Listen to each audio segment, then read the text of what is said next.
homo, fag, dyke, queer, psycho, disturbed, perv, lesbo, fairy. How would you feel if you were tormented each and every day with these derogatory words? This buildup of hatred and discrimination triggered the rise of the gay and lesbian rights movement.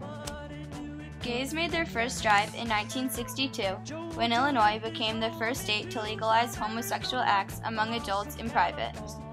Otto Kerner Jr. was the governor responsible for setting this example by doing away with the sodomy laws that discriminated against homosexuals for so long.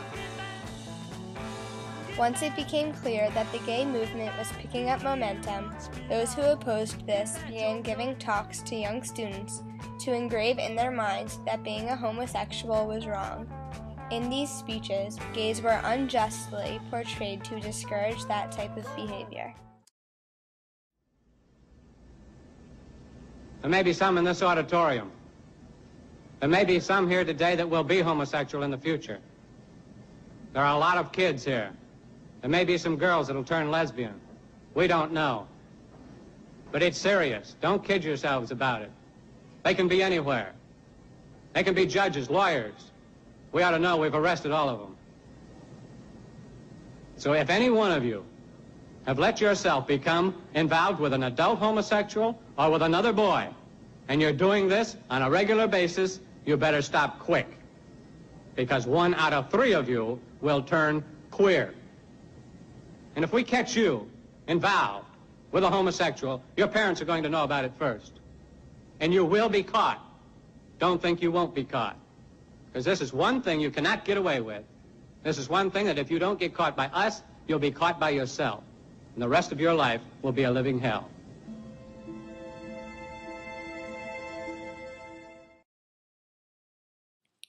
Despite the narrow-minded conservatives who tried to stifle the movement, the fight for gay rights continued to rage. The first ever gay and lesbian protest for rights took place in 1963.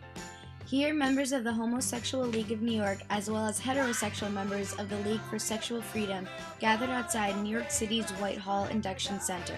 The goal was to protest against the anti-gay policies of the United States military because gays received a dishonorable discharge if it was uncovered that they were homosexual. One of the main leaders of the protest was Randolph Wicker, who was determined to gain rights for gays as he was discharged from the military for being a homosexual himself.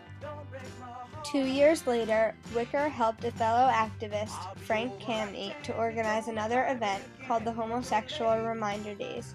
These demonstrations took place in Washington, D.C., Philadelphia, and New York with the intention of securing better employment opportunities for people of the gay community in the federal civil service. This march became an annual event and raised awareness about their causes. Early groups used the term homophile, meaning loving the same, to describe themselves. The terms homosexual, homosexual woman, and sex variant were also used. Activism in the 1950s and 1960s mostly remained at a local level. They focused on providing a safe social environment and adopting a more sympathetic view on homosexuality overall. In 1974, Jonathan Katz was interviewed on gay American history and the formation of the Mattachine Society. In his interview, he stated that one mass group was known as the Society Mattachine. This group was made up of peasants who protested against oppression and never performed in public unmasked. So the name Mattachine was chosen because we felt that we, 1950s gays, were also unmasked people, unknown and anonymous. The Mattachine Society used propaganda to show other Americans that gays and lesbians were the same as them. The only difference was that they showed interest in the same sex. The Mattachine Society tried to persuade the country that they deserved equal rights and would go to extreme levels to try and achieve them.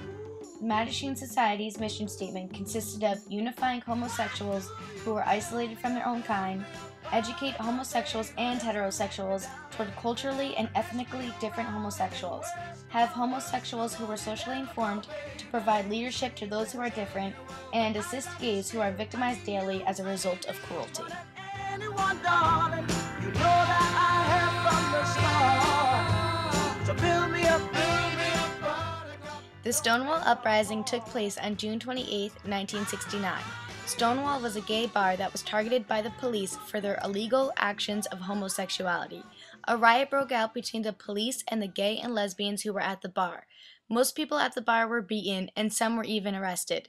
Because of this altercation, gay and lesbians decided to revolt and protest for equal rights. Somehow being gay was the most terrible thing you could possibly be. And I just didn't understand that.